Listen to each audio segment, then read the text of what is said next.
प्यारे बच्चों, आज हम 5वां पॉइंट यानी कि सहायक क्रिया याद करेंगे कि कौन से टेंस में कौन सी सहायक क्रिया लगाई जाती है।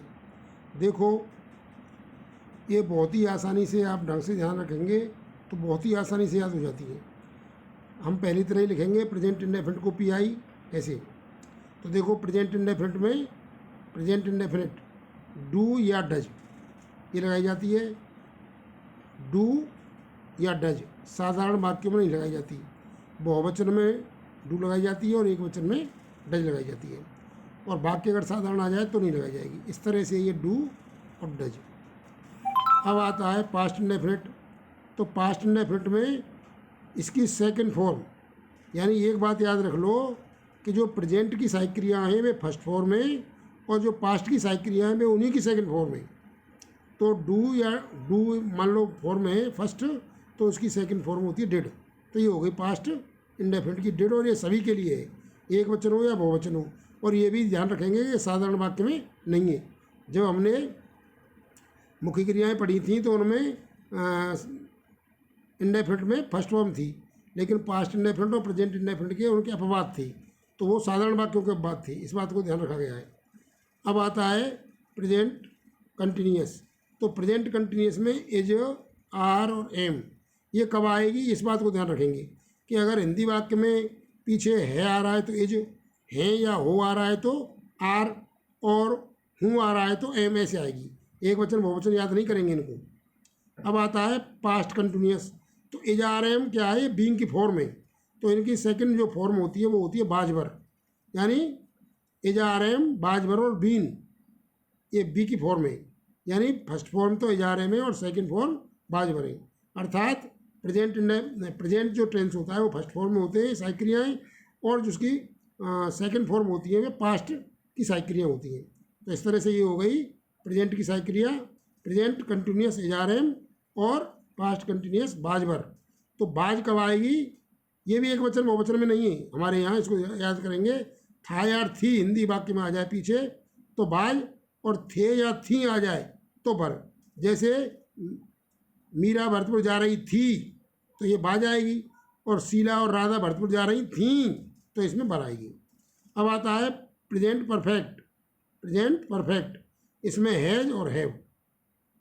तो हैज और हैव फर्स्ट फॉर्म में, एक वचन के लिए हैज और बहुवचन के लिए हैव।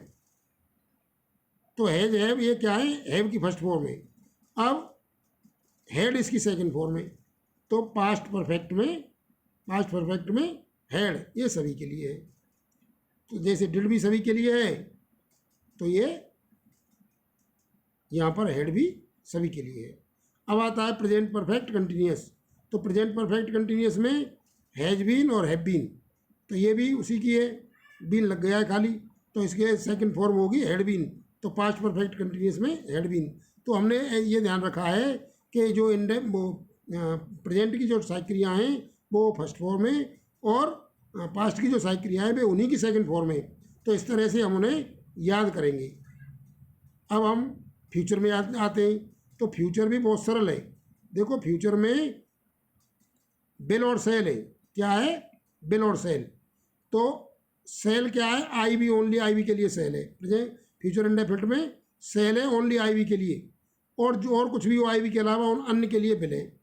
इसी तरह से फ्यूचर कंटिन्यूअस में बिल भी और सेल भी, यानी आई वी के लिए सेल भी और अन्य के लिए बिल भी। अब फ्यूचर परफेक्ट में आ जाते हैं। तो फ्यूचर परफेक्ट में बिल हैव सेल हैव। तो सेल वाला खाना आई वी के लिए है, आई वी के लिए सेल हैव और अन्य के लिए बिल हैव। अब आता है फ्यूचर परफेक्ट कंटिन्यूअस। तो फ्यूचर परफेक्ट कंटिन्यूअस में will have been shall have been, will have been shall have been. तो सेल हैव बीन जो आई वी के लिए है और अन्य सभी के लिए है बिल हैव बीन। तो इनमें क्या है, धीरे से बढ़ रहे हैं। फ्यूचर इंडेफिनिट में देखो, बिल सेल छोटे छोटे हैं क्यों, पहला है इंडेफिनिट है, और कंटिन्यूअस थोड़ा बड़ा है तो बी हो गया, क्योंकि हमने देखा था कि बी की फॉर्म ही कंटिन्यूअस में लगती है। हमने देखा था कि नहीं जा रहे हैं बाज बार में बी की फॉर्म में, तो यहाँ बी जुड़ गया है। फ्यूचर कंटिन्यूअस में बी जुड़ गया है, बिल भी सेल भी।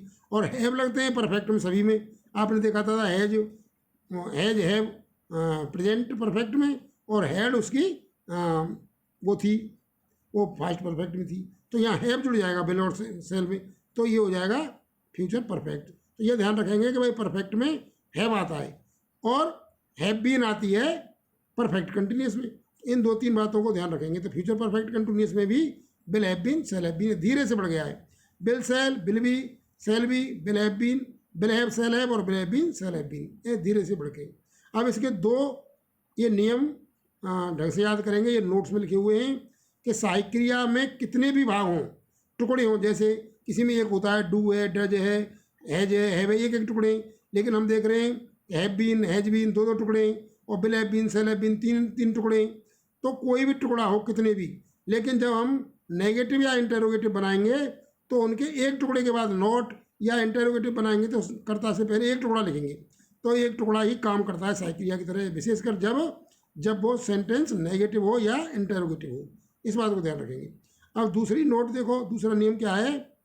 अगर वाक्य में धमकी, वादा या इरादे का भाव हो, भाई वैसे तो आई बी के लिए सेल आता है, आई बी के लिए सेल आता है, और अन्य के लिए बिल आता है, और बिल वाले खाने आते हैं, बिल बी सेल, ऐसे बिल बी है, बिल है, सेल है, ये अन्य के लिए आते हैं, और सेल है, सेल भी है, ये आई के लिए आते हैं और बी के लिए आते हैं। लेकिन अगर वाक्य